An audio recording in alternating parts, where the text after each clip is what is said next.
కేంద్రంలో బాబు హవా ఇదే వరవడితో హోదా లేదా ప్రత్యేక నిధుల కోసం పట్టుబట్టే అవకాశం అనూహ్యంగా కలిసి వచ్చిన రాజకీయ పరిస్థితులు స్పీకర్ సహా 2 కేబినెట్ మరో 2 సహాయ మంత్రుల పదవులకు అవకాశం హస్తినలో ఎన్డీఏ సమావేశం రాష్ట్రానికి శుభ సంకేతాన్ని ఇచ్చింది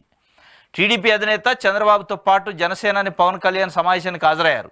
కేంద్ర మంత్రివర్గంలో రాష్ట్రానికి ప్రాతినిధ్యం గురించి ఈ సందర్భంగా చర్చ వచ్చినట్టు తెలుస్తుంది 2 కేబినెట్ మంత్రి పదవులతో పాటు మరో 2 సహాయ మంత్రులు స్పీకర్ పదవిని ఇవ్వడానికి బీజేపీ పెద్దలు సిద్ధపడినట్టు సమాచారం ఇప్పుడు కేంద్రంలో కాషాయ పార్టీ ప్రభుత్వాన్ని ఏర్పాటు చేయాలంటే టీడీపీతో పాటు చంద్రబాబు మిత్రులు ఒకరిద్దరు మద్దతు తప్పనిసరి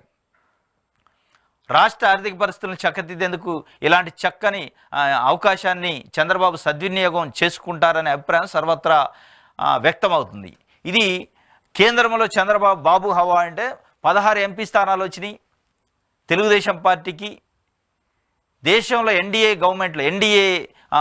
భాగస్వామ్య పక్షాల్లో అత్యధిక స్థానాలు వచ్చినాయి బీజేపీ తర్వాత చంద్రబాబు నాయుడుకి దాని తర్వాత జేడీయూకి వచ్చినాయి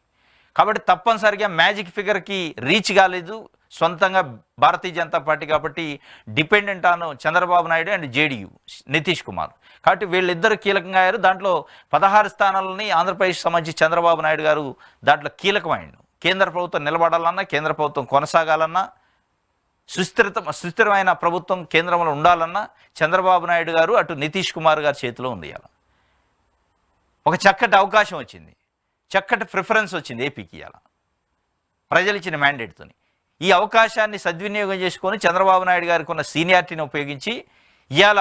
అది ప్రత్యేక హోదానా ప్రత్యేక నిధుల ప్రత్యేక ప్యాకేజీనా పోలవరమా అమరావతి విశాఖ స్టీల్ ఫ్యాక్టరీ ఇట్లాంటి అనేక అంశాలపైన నిధులు తెచ్చుకునే అవకాశం స్పష్టంగా కనపడుతుంది మరి తెచ్చుకుంటారనే ఆయన సీనియారిటీని ఉపయోగించి తెచ్చుకుంటారనే ఎక్కువ మంది విశ్లేషణలు అయితే చెప్తున్నారు ఇదైతే హవానే వాస్తవంగా చంద్రబాబు హవానే చంద్రబాబుకి ఏపీ ప్రజలు ఇచ్చిన ఒక మంచి అవకాశం అది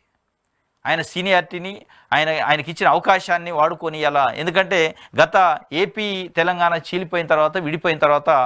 మొట్టమొదటిసారి కేంద్రం ఏపీలో ఉన్న ఎంపీల పైన ఆధారపడే పరిస్థితి ఏర్పడ్డది 2014లో ఏర్పడలేదు 2019లో ఏర్పడలేదు ఇప్పుడు ఏర్పడది ఇప్పుడు ఏదన్నా ఉంటే వాళ్ళ యొక్క పరిణీతిని ఉపయోగించి రాజకీయ అనుభవాన్ని ఉపయోగించి